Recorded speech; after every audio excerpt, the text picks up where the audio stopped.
El libro de Números. Este cuarto libro de la Biblia continúa la historia de Israel después de su éxodo de la esclavitud en Egipto. Dios los había llevado al monte Sinaí y ahí había hecho un pacto con ellos. Y a pesar de la rebelión de Israel, Dios, en su gracia, proveyó en el tabernáculo una manera en que Israel pudiera vivir cerca de su santa presencia.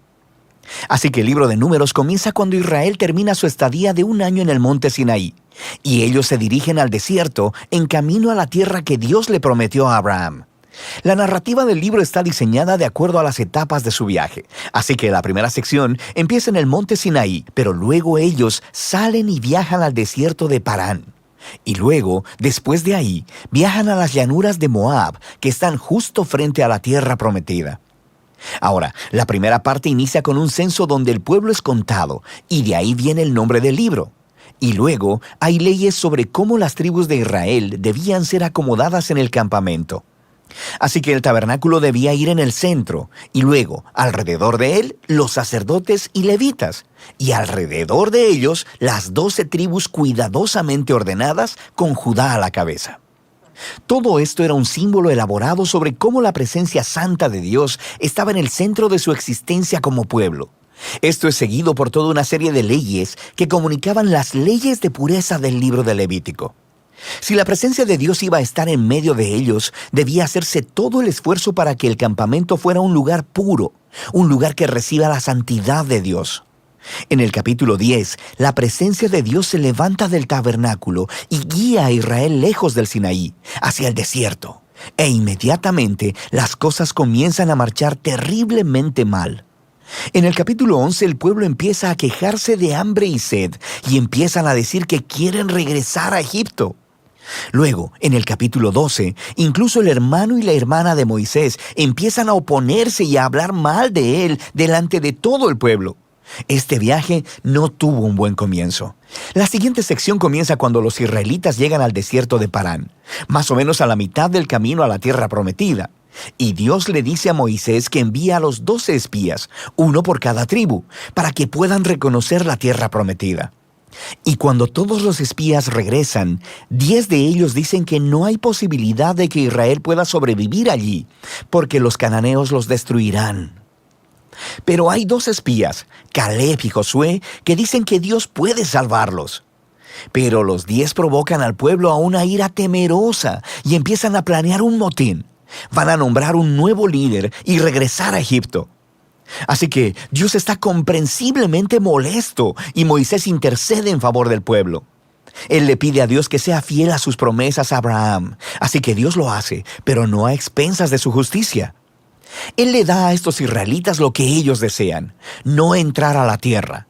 Y Dios sentencia a esa generación a vagar en el desierto durante 40 años hasta que mueran. Solo sus hijos entrarán a la tierra prometida.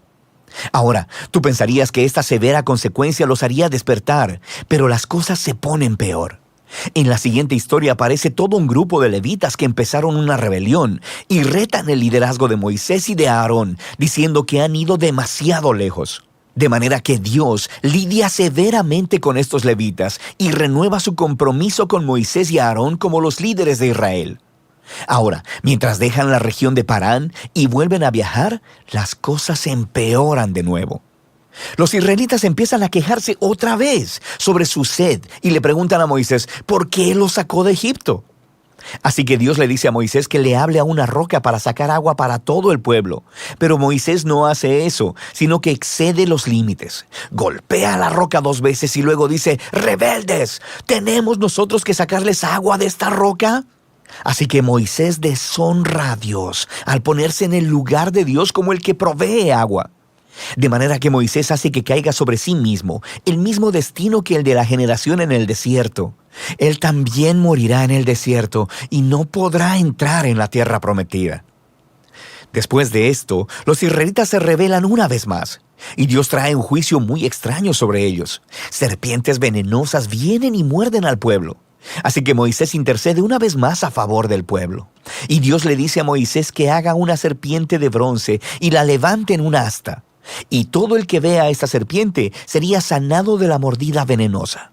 Es un símbolo muy extraño, pero habla del reto que representa para Dios el permanecer fiel a su pacto. Él está en lo correcto al traer justicia sobre el pecado y la maldad de Israel, pero incluso la justicia de Dios se transforma en una fuente de vida para aquellos que miran a Dios para ser sanados.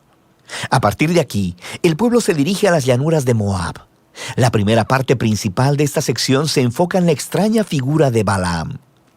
El rey de Moab está asustado por este enorme grupo de gente viajando a través de su territorio, así que contrata a un hechicero pagano, Balaam, para maldecir a Israel. Y en 3 ocasiones distintas, Balaam descubre que no puede maldecirlos. Él solo puede hablar bendición sobre Israel. Recuerda la promesa de Dios a Abraham en Génesis 12.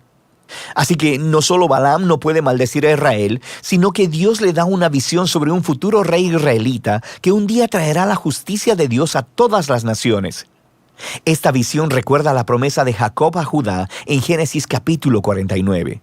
Ahora, vale la pena detenernos a reflexionar en el flujo del libro hasta ahora. Las historias de rebelión en el desierto se amontonan una sobre otra, poniéndose cada vez peor. Y aunque Dios trae actos parciales de juicio sobre Israel, también continúa mostrándoles misericordia, proveyendo comida y agua en el camino. Y la historia de Balaam muestra la gracia de Dios de manera resplandeciente, porque ahí está Israel, en el campamento, murmurando y rebelándose. Pero en lo alto de las montañas, sin que ellos lo sepan, Dios los está protegiendo y hasta bendiciendo. Y es este contraste entre la rebelión de Israel en el desierto y la fidelidad de Dios lo que hizo a estas historias tan importantes para las postreras generaciones de Israel. Y las historias del desierto son recontadas una y otra vez por los profetas y los poetas bíblicos, e incluso por los apóstoles en el Nuevo Testamento. Y estas historias siempre sirven como advertencia, que aunque Dios permanecerá fiel a sus promesas del pacto, Él también permitirá que su pueblo sea parte de Él en rebelión y que enfrente las consecuencias. Después de esto, el resto del libro se enfoca en los hijos de la generación que pereció en el desierto, y ellos empiezan a prepararse para heredar la tierra prometida. Ellos hacen otro censo de la nueva generación, y luego ganan muchas batallas a los pueblos de alrededor. Y luego, algunas de las tribus empiezan a asentarse en la tierra prometida. Así que el libro termina con la nueva generación lista para entrar en la tierra prometida. Y Moisés está a punto de darles sus últimas palabras de sabiduría y advertencia. Pero por ahora, de eso trata el libro de Números.